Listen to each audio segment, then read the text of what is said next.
What is up? Coming to you live from the Boyle Heights Arts Conservatory. What is happening? I don't understand what's happening, Pete Molini. We're here at the Boyle Heights Arts Conservatory in the middle of Boyle Heights, which is part of Los Angeles, which is East LA-ish, East LA adjacent, depending on who you ask. Among our friends, this may or may not be East LA, but we're here for another thing to help promote the East LA Cape. So we ended up doing the show from here. Yeah. Originally, we were gonna do it in one of their actual radio studios. We might have done this show live.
That's the thing about making shows with kids is that they from season to season they look completely different. Oh my god! Yeah, puberty hit them all.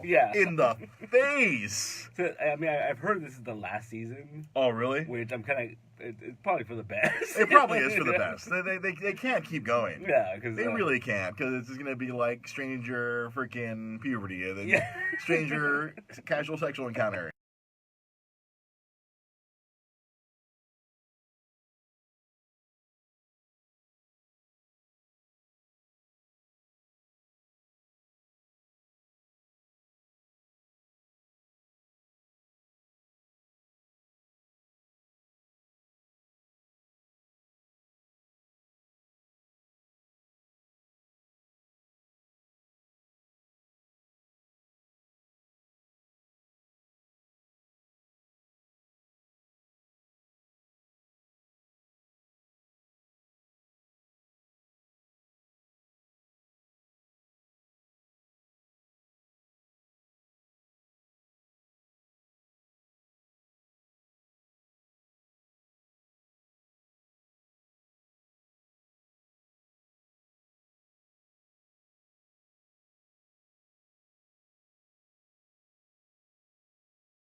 The Transformer freaking wheeling on up.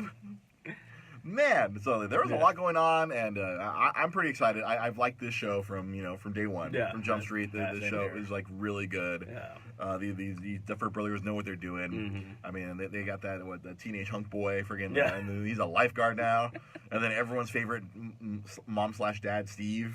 He's working at the mall. He's a big dork now. I even went to his coworker at the pirate fish stick stand, or whatever it is. She's all like, "How many kids are you friends with?" That was pretty funny. And he's like, "You see the shit I got to deal with?" Yeah.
I almost don't want to watch it. I just because it's like it just looks like it's going to be just concentrated sadness. Yeah. Deepest, darkest depression, and they're like, how can we get even sadder than Toy Story 3? Oh, we know how. Yeah. Let's bring back Bo Peep and show how she has survived the intervening years. And then they introduce, and then now we understand the spork is like, it's a creation of the little girl. The spork just wants to be a spork. Yeah, but it was brought to life with, with imagination, I guess. With imagination. Or, yeah.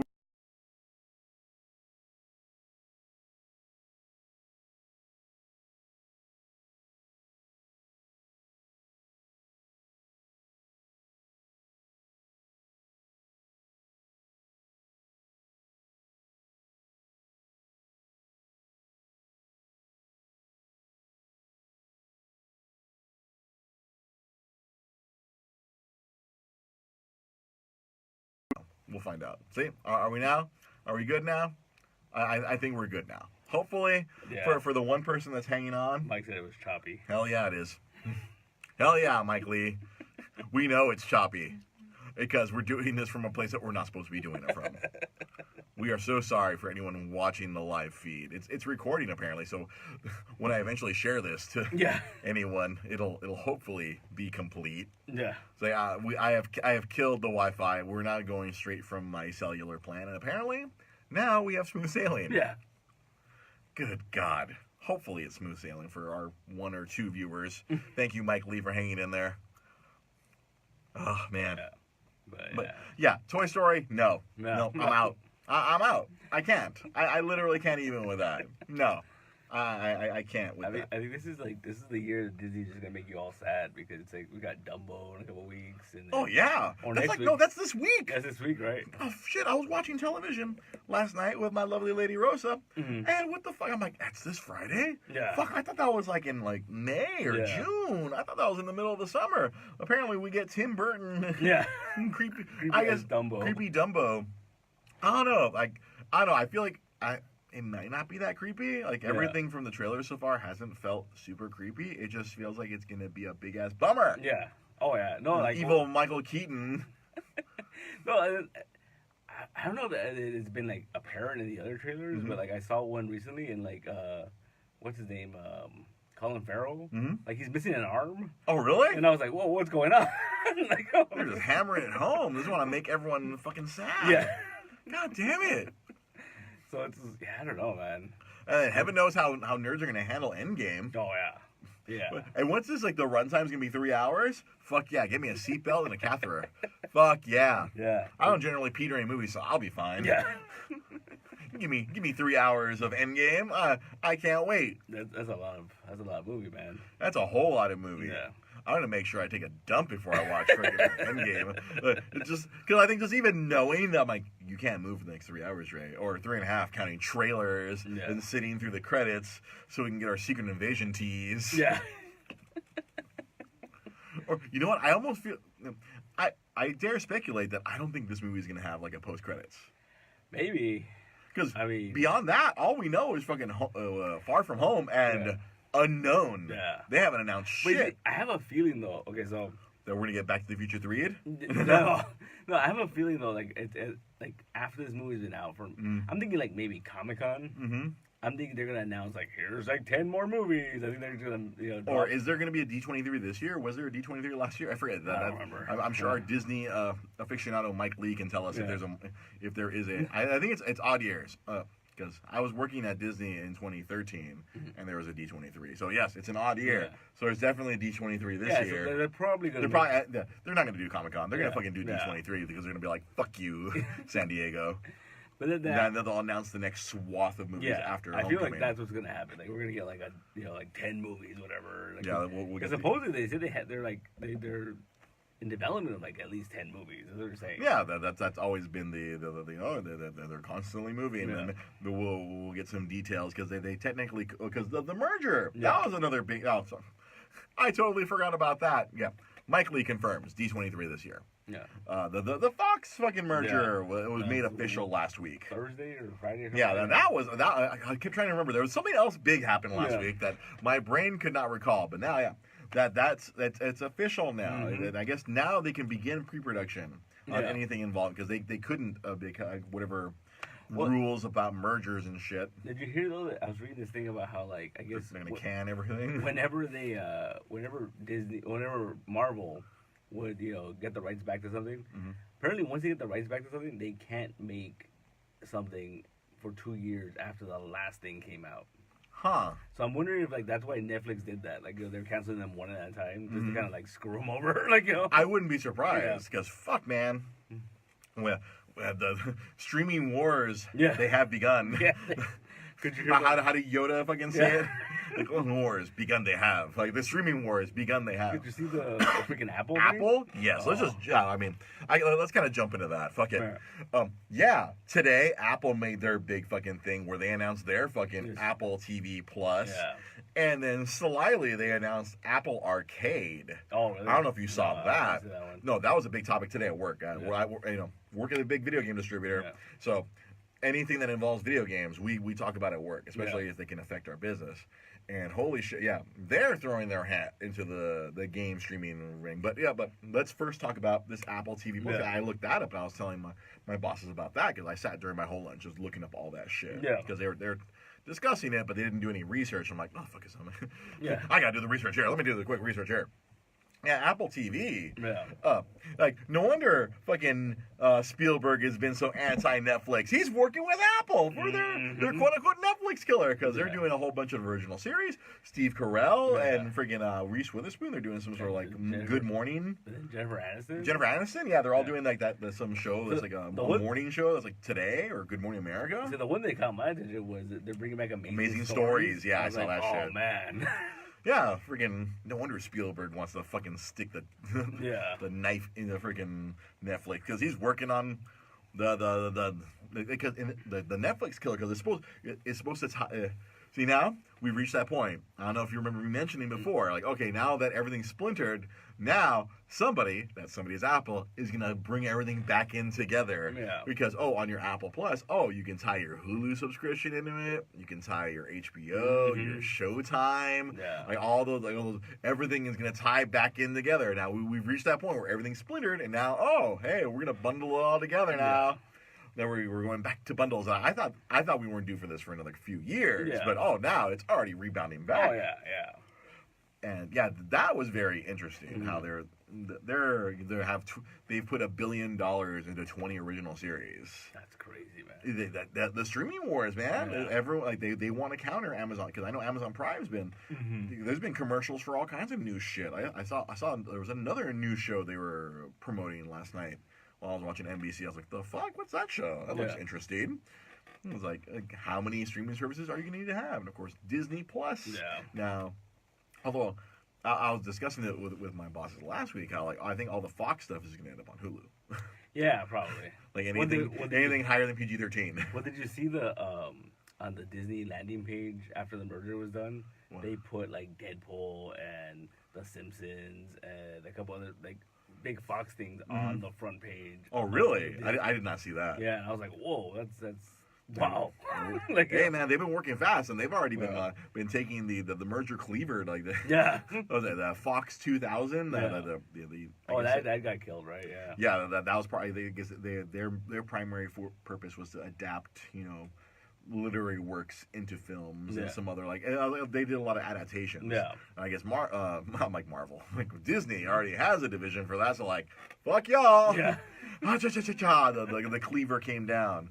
So then now, it's like people are like, there's been a lot of But see, the thing is, like, I'm annoyed. I don't know why people are surprised. Yeah, because like you don't spend that much money on a company and just let it run the way it's gonna run. You know what I mean? Yeah, because there's gonna be, unfortunately, in a lot of these things, there's gonna be redundancies. Yeah. Because obviously they worked independently of each other. Now, if it's one big company, you're gonna have a lot of people doing the same job. Yeah. Which sucks. Usually, it's gonna suck for the people coming in because the 20th Century Fox studio has been absorbed into this. Now, a lot of them are gonna be facing the unemployment line if someone at Disney already does their job. Yeah. The only thing that could happen is like if there's someone at Disney that they want to get rid of and replace them with their Fox counterpart, then that could happen. But I feel like for the most part, there's gonna be a whole lot of people losing their jobs on the Fox side. Yeah. Oh yeah. People who are considered non-essential. Yeah, because they're saying something like 4,000 people or something like that. It's an insane number. Like, you know. Oh, yeah, I'm sure it's even bigger than that. Yeah. I'm sure it's out of control how many people they're going to be freaking. Yeah. Yeah, because they get two movie studios becoming one, essentially. Yeah. Now, and now Avatar is up under the umbrella. It's funny because they already licensed out Avatar stuff for Disney World, right? For Disney World. Yeah. So now it's all under one umbrella now. I guess they can just pay themselves. Yeah, right. At this point. Then James Cameron can be like, where does my pay come from? Where does my money come from for my crazy $1 billion cost movie that hopefully will make back the $1 billion? Yeah. Well, he's supposed to be working on like 2 or 3 of them, right? Yeah. He's Lord of the Rings. He's doing multiple things. Yeah. But also from that Apple thing that had me rightly concerned as a gamer. They announced this Apple Arcade, and much like their Apple TV Plus, they didn't. Mike Lee gives us something here. Apparently, Simpsons licensing to Universal Studios expires 2028. Okay, so Simpsons Line gets to exist for another 9 years. Yeah. No, so they announced this Apple Arcade, which it's supposed to technically kind of be like streaming games, because now that's the big thing right now. Google made their big announcement about their thing. I'm gonna get into that separately. Yeah. I have many things to say about this Google Stadia thing. Yeah.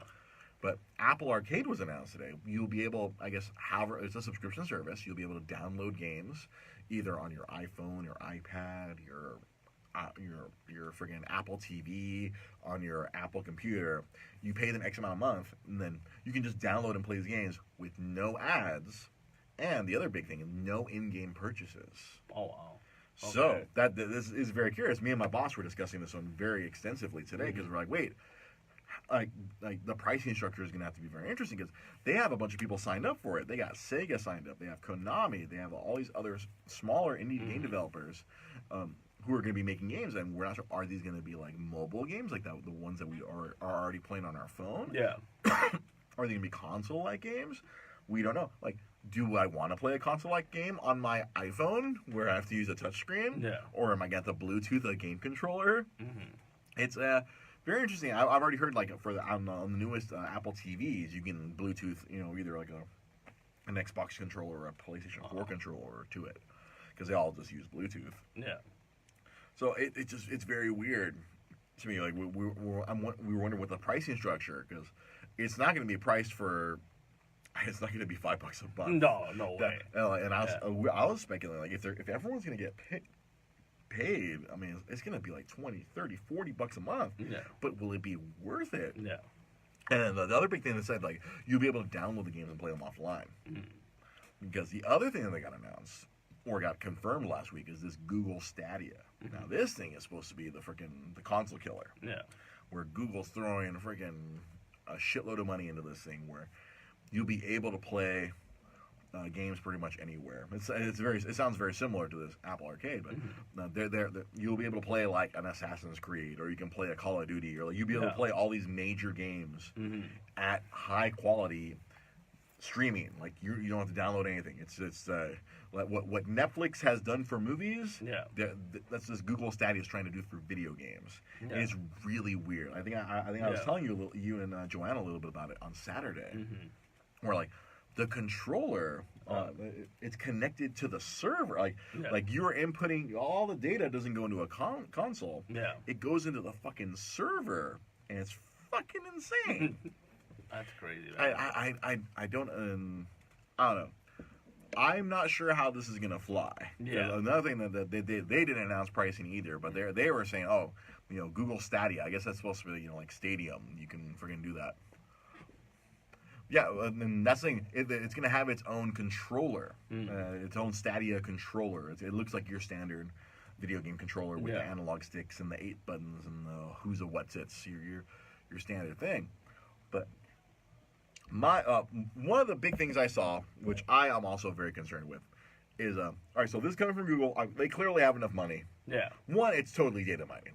This is completely and utterly data mining. Apple is trying to assure people that all their shit that came out today was not data mining. Oh, like they announced a big news, the new News Plus or whatever, where you can, we're not going to track what you're reading to fucking feed you or to sell your information. Google makes their money selling fucking information. Yeah. That's my primary concern off this game thing. Is like, oh, they're just gonna like sell your. Secondly, Google, as I was doing a lot of research about this past weekend, they have a history of abandoning shit if it doesn't fucking work out immediately the way they want it to work. And so they can throw away a few $1 billion in this and walk away. Yeah. So people get invested in this thing, and I don't know, like if it. One of the bosses at work, he's incredibly concerned about this because even like maybe this one won't succeed, but this might inspire others because Sony's already talking about how they want to do a subscription model, and then PlayStation has been toying with that right now. Sony, I would say it's a PlayStation. Microsoft is going to be releasing a version of their Xbox that doesn't take discs. It's just going to be a console only with just that. So I don't know. I don't like where this is going because on one hand, okay, it's cool. You just pay so much per month and you have access to all this stuff. But I think a lot of the current gaming public is going to be really pissed because I think one of the concerns, I know Jai Polliter has said here when we've talked about this kind of stuff before, people like owning their shit. Yeah. And as I have said many times before, up until the PlayStation 3, we kind of owned the shit. I mean, anytime we bought a game, we pretty much owned it for all intents and purposes. Technically, I guess from the legal standpoint, we don't own that data. Like we own the game has always been just a license to play that game. Yeah. There's always been this implied ownership of like, oh, I bought a copy of Super Mario Bros. 3 back in like 1989 or whatever. I own a copy of Super Mario 3. Yeah. Technically, you can't go in and I couldn't take that and alter it and put it up on the internet. That is illegal. That I would get a cease and desist letter from Nintendo. Oh, no, we sold you a license that you can only play this game. You can't do anything to it. You don't own Mario 3. Nintendo owns Mario 3. You own a copy that you can play. Yeah. Now, with this, like from the PS3 going forward, I just use that as a point of reference. From once all of our gaming devices have been connected to the internet, and now they're kind of required to be on the internet, we have lost control of our games already. And then this will be the total and utter loss of control. Because before, I think I was explaining this to Rosa yesterday about there was this Marvel game I was playing on the PlayStation 4, some Marvel Heroes, and that company lost the license. Well, in the past, if you had bought, the different example I gave was like, back on the NES, there was a DuckTales game on the original Nintendo, and that was made by Capcom. Capcom has long since lost a Disney license. They couldn't re-release that game. Yeah. Like technically, someone else. I mean, it was re-released at some point, but Capcom could not really re-release that version of the game because they lost the license. But if I had a copy of DuckTales, I can still keep playing it. Yeah. Now in this new internet era, lose the license, it's gone. You lose the license. They lose the license. We no longer have access to that Marvel game anymore. Yeah. Like even though like people could have put money into that game, like 'cause that game it was technically a free to play game. Yeah. So those are the ones where like you run the risk of like these motherfuckers are gonna disappear on you. Yeah. Like don't get too attached to these free to play games. Like everyone loving their Fortnites or loving their Apex Legends and all this shit. That's like free to play. Yeah, don't get attached. Yeah. I don't foresee like even a giant juggernaut like Fortnite. I don't foresee like 5 years or 10 years from now. I don't think it's going to exist. Somebody else is going to replace it, and they're just going to pull the plug on these servers, and you will not be able to play Fortnite anymore. Yeah. All these skins that all these kids, or as Jai likes to say, his son fucks off every single dollar that he gets. Like, all this stuff that you buy, poof, into the fucking ether. Yeah. And I think that whole like we're losing this implied ownership that we thought we had. And that's where I tell my boss we're okay because we're selling older games. Yeah. At our warehouse, we're selling all these older games. Yeah. Like we're selling PS2, PS3, freaking and Nintendo DS, all this old stuff that we still have ownership of. Yeah. all these newer games, we can't get attached anymore. There's going to be this much more of a disconnect between, this game that I've put all this time into, and I own, I can play it any time. Oh, it could disappear at any moment. Yeah. I believe, was it a few, I forgot, a few months ago you were telling me, like, some stuff is, like, disappearing off of iTunes movies, like, all these digital movies. Yeah, in Canada. iTunes in Canada, they lost the rights to some movies or something, like a whole studio or whatever, and so the movies are just disappearing off your iTunes. Like, let's say you bought the digital copy of whatever movie, and then you go to your iTunes to try to act. Let's say, a lot of people I redeem my digital copy. I'm going to sell my Blu-ray on eBay or whatever, or I can just give this disc away. I have my digital copy. And then at some point, wait, where did my digital copy go? Yeah. What the fuck? Yeah. We sign all the terms and services that we all ignore. It's in there. Yeah. We have we have consented all of our rights away without even know. I feel like 99% of people don't know that they're like fucking you have to agree to terms and services. You are literally giving away whatever rights you had. Quote unquote ownership or. Yeah. Or and then they're constantly updating that stuff too, so you're constantly getting that. Like, you can't use this until you agree to the updates. Yeah. No one reads that. Like, no one reads it. Yeah. It's insane. Like, if you just want to watch your movie, or in the case of a lot of gamers, you just want to play your game. You just want I just agree. Fuck it. I just want to play. Yeah. And it fucking sucks. Yeah. But here's all right. So then right here, Jai Polidor says, "Nope, I'll be keeping my physical copy. Thank you very much." That's the fucked up thing with this push towards streaming. I think our generation of gamers is being ignored and intentionally being left behind. Yeah. I think the biggest thing with this Google Stadia and Apple Arcade and everything else that's coming out in the future, we're not their demographic. Yeah. They're trying to find these new people. Because obviously mobile gaming has been fucking huge. There's all this fucking money being poured. Like companies have forsaken normal console games to make games for the phones. Yeah. Like, you play a shitload of phone games, my friend. You were never a traditional gamer. Like, that was the thing about to bring it all. I always have to bring it back to Nintendo because that's one of my point of references. Yeah. When the Wii came out, Nintendo saw that everyone was fighting for this tiny slice of this pie. All these people who are the quote-unquote hardcore gamers. Like, generously, I'll say it's like 20% of consumers would be this hardcore gamers. Nintendo saw, hey, there's 80% of people who are not gaming. We need to appeal to that. That's what the Wii did. And then by proxy, later on, as our smartphones got so much fucking better, all those fucking, that's why a fucking Candy Crush is the biggest fucking game, or was the game of the game. I don't know what people play now. At one point it was Angry Birds, then it became Candy Crush. I don't know. People playing Fortnite on their fucking phones. Yeah.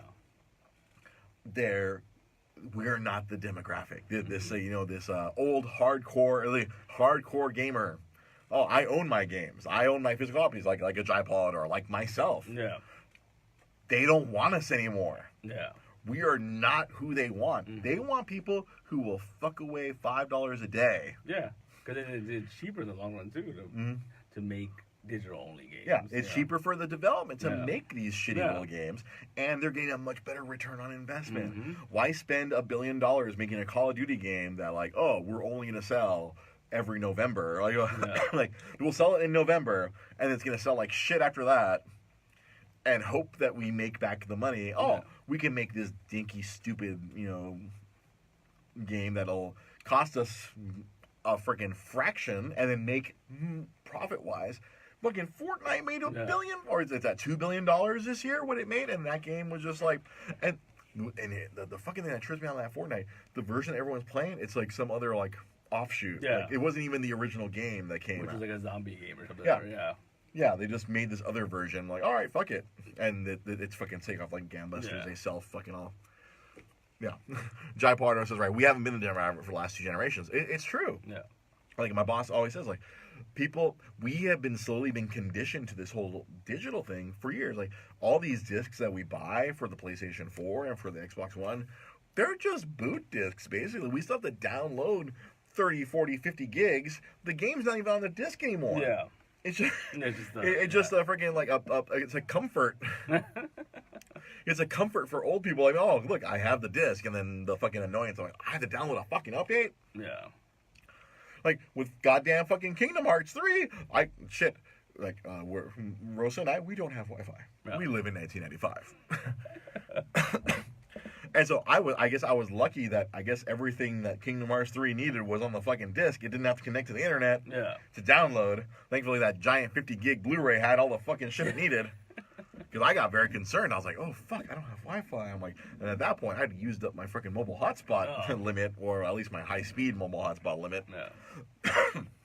It's fucking nuts. Yeah. Obviously, right there, like a lot of it is, it used to be, it was cheaper to just make a game every few months, and you can, now everyone's trying to make transactions. Yeah. Oh, you buy a game, but here's all this downloadable content.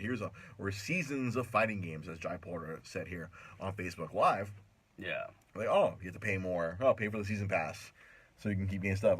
You bought the game for $60, but we're gonna need another $30 if you want to keep doing, if you want more stuff. It's like, what? I'm paying $90 for the game, $120. But I think over the course of Destiny, I think I paid like freaking $200 over the course of 3 years. Wow. I think, well, to me, I put in like 1,000 hours, so the return on investment for me, money contributed to time spent. I think I got my money's worth. Yeah. To others, it's depends on the eye of the beholder. In that case, but I'm just really concerned about gaming for my generation. Yeah. Anyone who's like in their 40s right now is like, we're like, what the fuck is happening? Well, this is not the gaming I grew up with. That's why, cheap plug, that's why you're going to see a lot more retro gaming videos come out. This past weekend, I put out a couple of videos that we taped at the Nostalgic Books and Studios, and it seems like people like them. So we're going to hopefully crank out some better ones, and hopefully I'll figure out how to do better lighting conditions. Because, man, those were poorly lit. But yeah, it's I'm incredibly concerned. Well, right now, like, I just got this new job, and like my bosses are really concerned about physical games. I mean, shit, I think we have enough physical games to last us a good while at that warehouse. But like, if the future of gaming is going away, because at my job, like, we rarely get new releases. Yeah, like a couple of big games that come out in the last 2 months, and we don't carry them because that's not where the money is for our company. The money for our company is in old games. Yeah, because you could go to a GameStop or whatever, right? Yeah, everyone goes to GameStop. Yeah. And like I mentioned before, like, GameStop is in fucking terrible danger. Like, if GameStop goes down, the game industry is really fucked. Yeah. Like, until this whole streaming thing picks up. Video games we're at a very critical point for video games, and I think a lot of people don't realize it. Yeah. Because a lot of stuff right now, it's like, it's very tenuous out there. My boss looks incredibly stressed out a lot of the time. Like, we're trying to figure out other avenues of making money. It's like, what the fuck? See, right here, Jai Powder makes another comment. There's the Dragon Ball FighterZ game that I bought last year. It's another $60 for 10 extra characters. What the fuck? That's because I haven't even investigated that shit. I was kind of happy with what I got on the initial disc, but apparently they're you gotta get some fighter packs. Yeah, they keep releasing like the new seasons of it, and just like more and more characters. Fuck, man. I don't like to say these words, but whatever the way I had said before, we were due for another video game crash, but I don't think a video game crash is coming. It's just it's getting away from what it was, and it's not gonna be like the anyone who's 30 to 35 and older, the way we play games has changed away from the way we were used to, and we are gonna have to either keep our old games and hope that our old systems keep working. Yeah. Thankfully, I apparently got to. My boss has a friend who can fix game systems, so I'm like, oh fuck yeah, I'm gonna get some. My PS3 was kind of being weird about spitting out discs. Apparently, I can go get that fixed. Oh, there you go. So I can keep playing my PS1 games that don't require any downloading of data. Man, it's really been kind of sobering for gaming for me, like, because this past weekend, I was in my storage unit just digging through all my games, and fuck yeah, like all these, like, I have all these like happy memories of all these older games, and I kind of want to break them out and play them, even though some of them can be incredibly frustrating. Yeah. And it's just I aside from that Destiny game, which I had a very love-hate relationship with, I haven't really been invested in any modern games, especially in this like PS4, Xbox One era. Like, I buy these games for my Switch, but I don't really like play them. I mean, I want to play them, but I don't. But yeah, I hate the fact that gaming has become more of a chore. Like the way they prolong these games, they make them feel like chores. You have to do all these things to keep on going, or they make you have to pay more. Like Jai is saying this, for fighting games. Like they want us to pay more money to keep enjoying the game. I mean, I know game costs development has gone up, but they're really, I don't know. Things are going to change soon, more than we want them to, and it bothers me as an old gamer, as someone like the majority of my adult life has been tied into working in some way, shape, or form with games. My majority of my childhood was tied into gaming. It's something that's been kind of I dare say very important to me, and it's just weird to me. Like I was like, oh, it's going to change into something where like I hate to say that most of my gaming is done on my cell phone, playing Star Wars Galaxy Heroes and Marvel Strike Force and WWE Supercard. I play those games because they're easy to play. They don't cost me any money. They just only cost me time. Yeah. Well, yeah. But obviously that's what they're there for. It's like, okay, I'm waiting in line somewhere. I'm gonna play this game. Or like, oh, I'm on my break at work. All right, let me check in on my Galaxy of Heroes game. It used to be that with me and my DS, or prior to that, me and my Game Boy. Like, I remember always just sitting there whipping out my DS or whipping out my Game Boy, playing something. Well, oh, we have to wait half an hour to be seated at this restaurant. All right, cool. I got my Game Boy. Nowadays, everyone has their cell phones now. I used to be the weirdo. Now everyone's doing that thing. I used to be the rude person. Dre, you're so rude. You just pull out your Game Boy and play whatever game you're playing. I'm like, yeah. You're the one who's fucking bored out of your mind. Yeah. I got my Game Boy. Fuck y'all. Y'all the ones freaking mad at me for having fucking the foresight to bring something to amuse me. Oh man. It bugs me. Like especially my job. I'm surrounded by generations of games, and I see some of these new games, and some stuff looks cool, but then I think about like, oh man, this seems cool in theory, but what kind of hit? I have to look out for the hidden costs in these modern games. As Jai has pointed out, yes, you have to pay $35 for Season 1 of Dragon Ball FighterZ, and then $25 for Season 2. I bought Dragon Ball Xenoverse Part 2 for my Nintendo Switch, but then, to use all the other characters, you have to keep giving them, like, they're these $10 packs. Oh, if I want to play with Jiren and have a tiny head and a giant body, I have to give them, like, $10. I'm like, no, I don't like Jiren. Yeah. I don't want to. I would have done it for free. Yeah. What do you mean I got to give you another $10? Yeah, it's a whole new market now, man. It's all about the microtransactions and the Imagine that'd be kind of horrible. Think about like if other companies started like taking models like that, like movie companies would be like, oh, do you want an alternate ending? Like, give us $10. Give us $10. You want to see the happy ending? Yeah. Do you want to see what they were doing in the other room when you didn't know? Like, No, here's a fucked up. For instance, I shouldn't put, like Rosa keeps telling me, stop putting shit in the universe. It's gonna fucking happen. It's like Avengers Endgame. Like, here's the regular, the sad ending. Yeah. Everyone's dead. All right, and then there's a little put in your credit card, $5, and if people do it, we'll show you the good ending. Yeah. Everybody lives. What? It's weird, right? Yeah. Like these mediums that we love, right? Like because comics that's another weird medium where like we have to give them $4 every month to continue the narrative. Wow, we were like the biggest rubes of all, man. We're giving them $4 for 22 pages, if that. Yeah. That's pretty funny.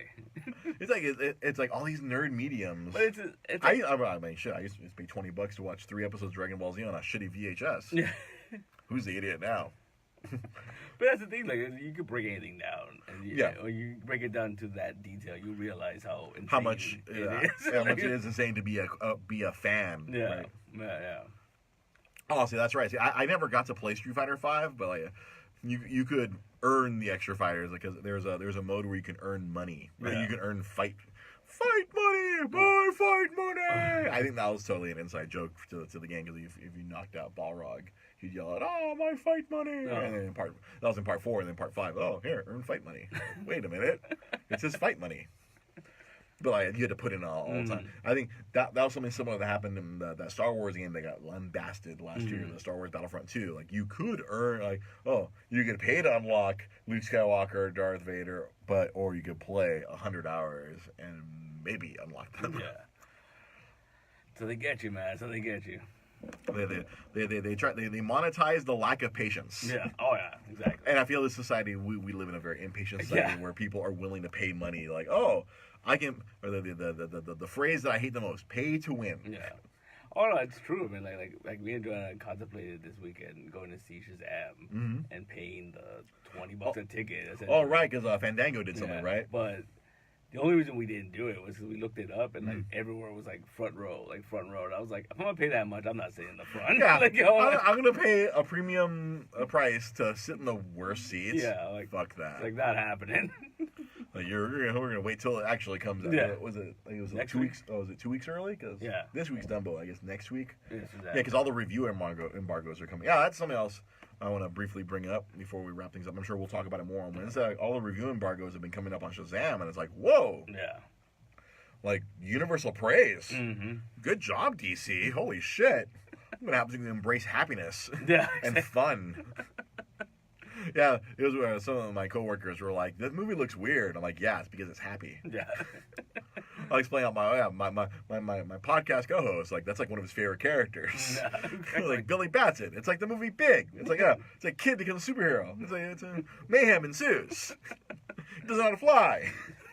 It looks really funny, man. Yeah, it looks like it's gonna be a fun time, and I'm sure. As all the reviewers have been saying, it's gonna be fun. It looks fun. Yeah. It's gonna be a good time, and DC has rated the ship apparently. Yeah, we'll see what happens. We'll probably get a little bit more in depth about that on Wednesday. So we're gonna wrap things up a little early so we can go because we have to go help promote something for the East LA Cape. Yeah, East LA Cape, June 1st. East LA, not from where we are here in Boyle Heights. We are adjacent to East LA. Yeah, Saturday, June 1st. It's gonna be a big comic convention. It's been a fun time. We've done the last 2 years, the third year. Yep. Pete Molini runs it. A whole bunch of cast of characters. We all help him put it together. It's going to be a great time. Be sure to check it out. If you are in the Los Angeles area, come on down. East LA Cape. We'll tweet out information. If you want to find out more information, at East LA Cape. Just type at East LA Cape into Twitter, into Facebook, into Instagram. Follow the East LA Cape page, and you will get all the information you need about the show, all the talent that's showing up, because there's going to be a talent announcement tonight. Ooh, be sure to follow at East LA Cape. Make sure to hit up our sponsor, Dusty Games, at Dusty Games on Instagram, at Dusty Games here on Facebook. Go there. My boss has a shitload of dusty-ass games. If you were looking for retro games, my boss can be your hook up. Or if you just want to see some crazy shit, I've been sharing it onto the podcast page. He posts photos of all this crazy stuff that he gets his hands on. Nice. It is out of control. And I think I've been helping him get his hands on some stuff that he shouldn't have his hands on. Be sure to follow us. Follow me at Dre GP Podcast. You can follow me on Twitter. You can follow me on Instagram at SoCalClone. Although I might be changing that to I might end up just changing that to Dre GP Podcast and make that podcast instead of starting a Instagram podcast. Podcast Instagram. I can't English. Yeah. Check it out at SoCalClone on Instagram. I've been some gaming videos are going there. We have gaming videos right here on Dre's Geek Philosophy. We also have another page, Dre's Geek Philosophy Gaming Stream. That's a secondary page that Facebook forced me to open for the streaming. Please help us get that to 100 likes so that Facebook can pay me for playing games. Yeah. There you go. We need 100 likes. We were at 10 likes on Dre's Geek Philosophy Gaming Stream. You're going to see me share videos from that page onto the podcast page. Please, if you're on Facebook, give that a like. Help a brother out. Help a brother earn a little cheddar for his gaming habit. Or actually, this is for my bills, yo. If we're going to be real. I mean, I got a job now, but I still need money. Yeah. Wow. It's hard to do this whole podcasting thing. It's all my extra money has to go into this. I have to sell things. I have to sell my soul. My boss wants to buy all my gaming shit. I was sending my boss photos of all my all the gaming stuff that I have, and he's like, "I'll buy it all." I'm like, "No, this copy of Resident Evil 4 will stay with me for the rest of my life. This copy of RE4 is going to be buried with me. My 8 copies of Resident Evil 4 will be buried with me." God damn it. yeah, be sure to follow us on. Yeah, there's gonna be gaming videos. I'm gonna try to put stuff out on the days that we don't have podcasts. Be sure to check them out. They're gonna be fun. They're gonna be short videos. I've discovered. You know, that 10-minute, 7 to 10 minute mark is like, it really is. That's the sweet spot. That's the attention span that people have. Oh, there you go. So be sure to check that out. Of course, follow Pete Molini at Nostalgic Comics. Which one has the underscore? The Instagram. Instagram at Nostalgic_Comics. Yeah. On Twitter at Nostalgic Comics. Or on Facebook, just find Nostalgic Comics. Buy comics from Pete. Go to St. Gabriel. Buy comics. One of my coworker from my rep job, she hit me up. She came down to the store and her daughter needed comics for a project for a project for school, and you were able to help her out and find some books. That's what Pete does. If you need comics of a specific type, this guy can get them for you. He helped her out. He helped my friend Sally out, and her daughter Jess. Boom! It was cool. No, helping people every day. Nostalgic Books and Comics. Pete Molini. He's the man. Thank you for watching. We'll catch you guys on Wednesday. Hopefully, Facebook doesn't go down.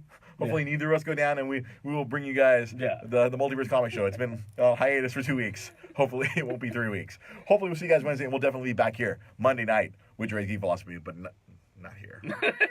Not here. Not here, probably. Not here. Probably not here. No. We're taking it back to Nostalgic Book Comics next Monday. All right, you guys have a good night. We'll see you next week.